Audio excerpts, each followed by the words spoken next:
Pourquoi pas par la force prendre le Groenland? Oui, je considère que l'Europe doit se bouger un peu et, et montrer à ce monsieur que bon, on n'est pas non plus inerte par rapport à ses agissements. Je trouve que ce monsieur est très cavalier, prend ses aises un peu trop dans le monde. Il faut affirmer notre présence vis-à-vis des prédateurs américains. Non, la France, elle n'a pas à se mêler de ça.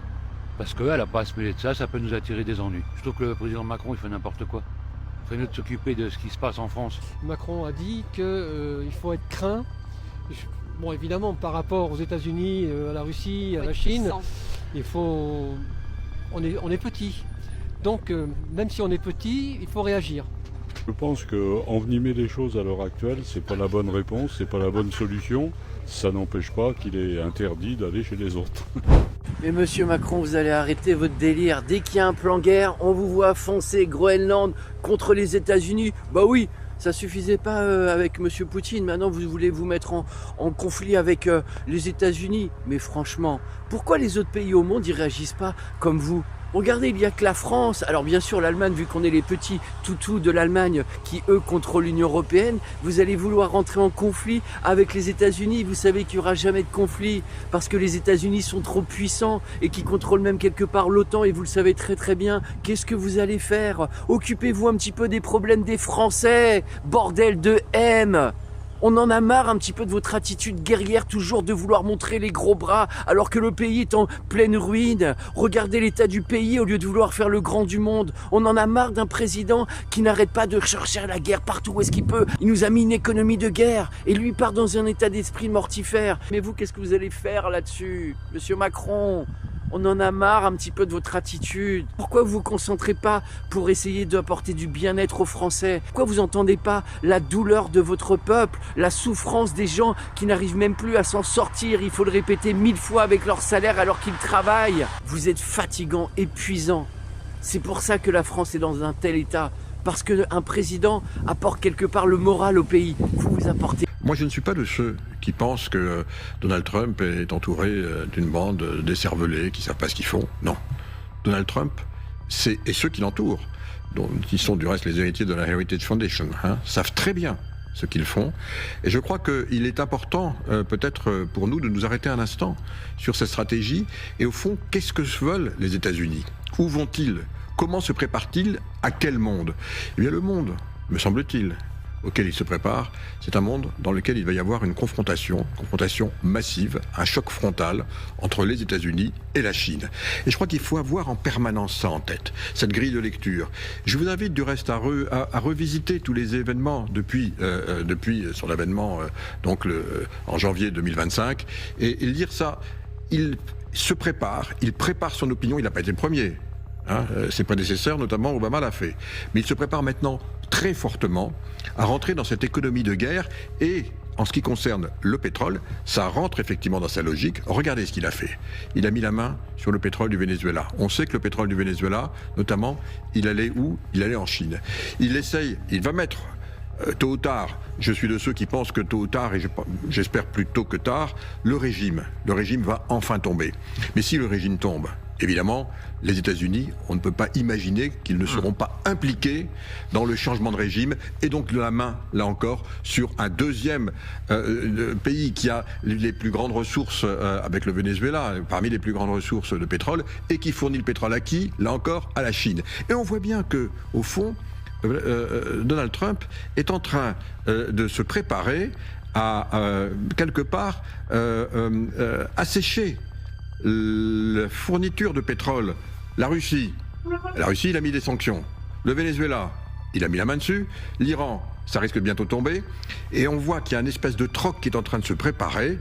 Pétrole contre terres rares, oui. Tout ce qui se passe aujourd'hui, entre autres, pas que évidemment Darius Rajman, mais entre autres, doit se lire désormais à l'aune de la préparation de ce choc frontal entre... Alors, je ne sais pas quels sont les moyens pour la communauté internationale de réagir si Donald Trump décide d'agir par la force, mais ce qui est assez frappant dans ses propos, c'est qu'il s'inscrit vraiment dans une logique complètement coloniale qui était celle des États-Unis il y a plusieurs siècles. Il faut savoir que le Groenland est un territoire autonome aujourd'hui, mais qui a été colonisé par le Danemark, et jusqu'en 1979, c'était une colonie danoise. Et quand Donald Trump dit il suffit pas d'avoir débarqué dans un territoire il y a 500 ans pour en être le propriétaire, il s'inscrit en fait dans l'idée que finalement le monde entier peut s'acheter, peut s'acquérir par la force ou par des moyens financiers. Et d'autres présidents américains avant lui, comme Andrew Johnson, avaient tenté d'acheter le Groenland. Et en fait, les États-Unis se sont élargis justement par des acquisitions. Ils ont acheté la Louisiane à la France au début du 19e siècle. Un demi-siècle plus tard, ils ont acheté l'Alaska à la Russie. Et Donald Trump semble penser qu'on est exactement à la même époque. Et ce qui est assez frappant, c'est que non seulement il trahit un allié, qui est le Danemark. Il faut savoir que dans l'opinion danoise, il y a énormément de ressentiment, puisque le Danemark avait suivi les États-Unis en Afghanistan et qu'il y a une quarantaine de militaires danois qui sont morts pour soutenir les États-Unis en Afghanistan. Donc pour eux, c'est extrêmement violent. Et que, en fait, les Groenlandais ne sont pas considérés. C'est un territoire qui est autonome. La majorité des Groenlandais ne veulent ni être américains ni être achetés par les États-Unis. Et en réalité, les sondages montrent que l'opinion souhaite une indépendance, c'est-à-dire qu'ils n'ont pas les moyens d'une défense militaire, mais ils aimeraient, en tout cas en termes d'opinion, être indépendants. 90% de la population groenlandaise, pour donner une idée, est une population native d'origine inuite. Donc ça, c'est aussi important de le préciser. Et ça, Donald Trump n'en tient pas compte. Il pense vraiment, en fait, qu'on peut tout acheter, conquérir tous les territoires comme à l'époque. Je vois que les conneries continuent en France, puisque Emmanuel Macron a décidé d'envoyer des militaires au Groenland. Bon, il faut savoir que le Groenland, c'est 4 fois la France, et il va envoyer 15 militaires. 15 militaires, ils vont faire quoi, les militaires, dans un pays qui est 4 fois la France? Ils vont surveiller la banquise, les trois pingouins. Non mais sans déconner, c'est n'importe quoi. C'est comme si tu avais 3 militaires qui surveillaient la France. Bon, tu vas me dire, de toute façon, avec Macron, il n'y a rien à attendre. Son seul objectif, c'est de déclencher une guerre pour rester au pouvoir.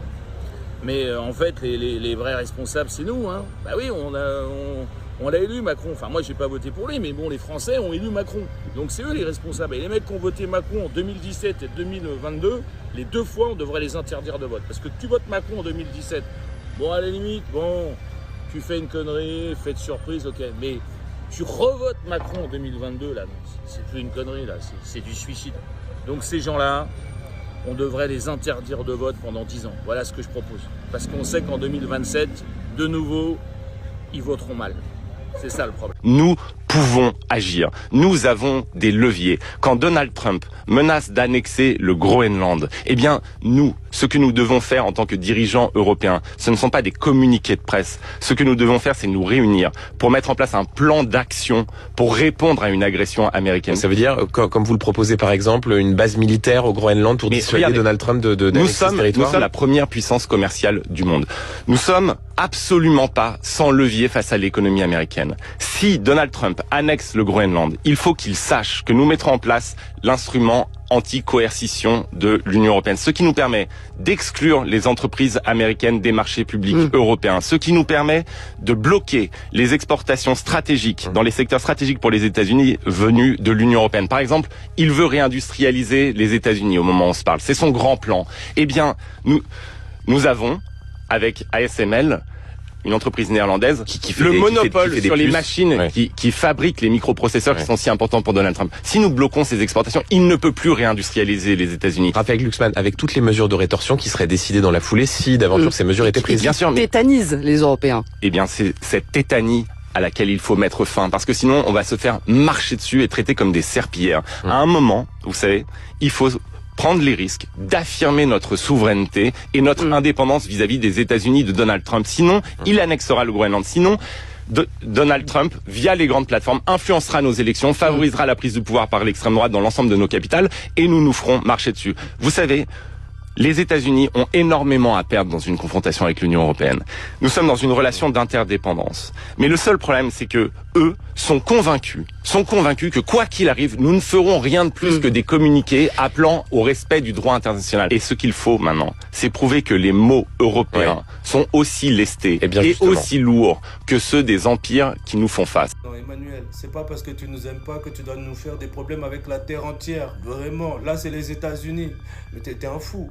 En plus, tu dis de graves conséquences. Mais qu'est-ce que tu vas faire? Vraiment, qu'est-ce que tu vas faire? Tu sais très bien que tu vas rien faire en plus. Tu le sais que tu vas rien faire. Tu as tout donné à volo. On n'a plus rien. On va faire quoi? On va faire une bataille de neige au Groenland? On va leur envoyer de la neige aux soldats américains? Mais t'es un fou, toi, en fait. Mais t'es un malade. Au lieu de discuter avec lui, je sais pas qu'est-ce qu'il veut là-bas, mais viens pas nous faire des problèmes là-bas pour là-bas. Hein. Déjà, quand tu nous fais des problèmes avec la Russie là pour là-bas, on va être sur 2 fronts. C'est comment? Dis-nous, qu'est-ce qu'on doit faire? C'est quoi? Et toi, ton mandat, il va se finir, tu vas te casser et tu vas nous laisser dans tes problèmes. Non, franchement, non, là c'est trop, là. Vraiment, en plus, Donald, c'est pas Poutine. Hein. Tu sais très bien, là. Si tu commences à faire comme Poutine, les menaces, les si, lui, il va te capturer comme Maduro en rapidité devant Brigitte. Et Brigitte, elle pourra rien faire, ma petite gueule. Allez. La France va envoyer d'autres moyens terrestres, aériens et maritimes dans les prochains jours au Groenland afin d'empêcher les États-Unis d'attaquer. C'est ce qu'a annoncé Emmanuel Macron. Et quand on voit que les premiers soldats français ont déjà embarqué et sont déjà arrivés au Groenland, on se dit que ça va très vite et qu'à tout moment, de toute façon, ce que Emmanuel Macron veut, comme Trump, ça va se produire. Parce que Emmanuel Macron, en envoyant des soldats au Groenland, il sait très bien que de toute façon, Trump ne changera pas d'avis. Et au final, on ne sera pas sur un truc pacifique, on sera sur un truc où des soldats français vont probablement être tués. Et au final, c'est juste des pions dans l'échiquier d'Emmanuel Macron. Et franchement, je vous attends dans les commentaires par rapport à ce que je vais dire. Pour moi, Emmanuel Macron, il fait avancer des soldats au Groenland en espérant qu'ils se fassent tuer pour déclencher une petite guéguerre. Vraiment, et encore, je parle de petite guéguerre, mais on sera très très loin du compte. Parce qu'au final, Emmanuel Macron sera au pouvoir pour 10 ans, il pourra même se permettre de voter une petite Poutine et être là pour 30 ans, comme ça nous on fermera nos gueules et on sera dans une dictature. Mais quoi qu'il arrive, il y a de l'eau qui va couler sous les ponts et je pense que personne n'est prêt à ce qui va réellement se produire. Bref, je te laisse interagir avec la vidéo, commande, partage, fais ce que tu veux, mais dans tous les cas j'attends les retours de tout le monde. Eh bien ce sont les partisans européens de Trump qui vont être contents. Bah oui, on aimerait vous voir, ceux qui ont pris leur téléphone pour dire Trump le GOAT. Oui, parce que là l'Europe craint une invasion dans les prochains jours des États-Unis, une invasion du Groenland par les États-Unis. Ouais. Donc on a quand même le Danemark qui sollicite l'aide de la France, de l'Allemagne pour venir défendre le Groenland, voilà, de la possible, des possibles attaques des Américains. D'ailleurs, Trump a dit qu'il se torchait, en gros, qu'il se foutait royalement du droit international. On l'a compris, monsieur Trump. On l'a compris. Donald, on l'a compris. Mais ça va être compliqué, je pense. Là, ça va être compliqué. Donc, vos avis, nos chers amis trumpistes, voilà, puisque, pour le Venezuela, on avait un dictateur, donc ok, d'accord. Le Groenland. Alors le mec, quand même, Trump, je vous avais parlé qu'il envisageait d'indemniser les habitants pour qu'ils rejoignent sans broncher les États-Unis, qu'ils soient annexés. Eh bien, il propose entre 10 000 et 100 000 dollars par habitant en fonction évidemment des situations, des cas. Voilà, c'est beau, c'est magnifique. J'attends les Trumpistes, j'attends que vous veniez nous expliquer que c'est tout à fait normal. Après, maintenant que la boîte de Pandore a été ouverte pour le Venezuela et d'autres d'ailleurs, pourquoi pas le Groenland, j'ai envie de vous dire. Allons voir si notre chère Union Européenne va porter ses couilles. Parce que là, avoir comme ennemi les États-Unis, sachant qu'ils se sont mis à dos quand même un paquet de pays qui fut un temps nos alliés. Voilà. Ça va, vous savez, ça va pas être la même chose que que les premières et secondes guerres mondiales. Rappelez-vous que nous avions des alliés. Et d'ailleurs, sur le front, des gens qui sont salis aujourd'hui, dénigrés,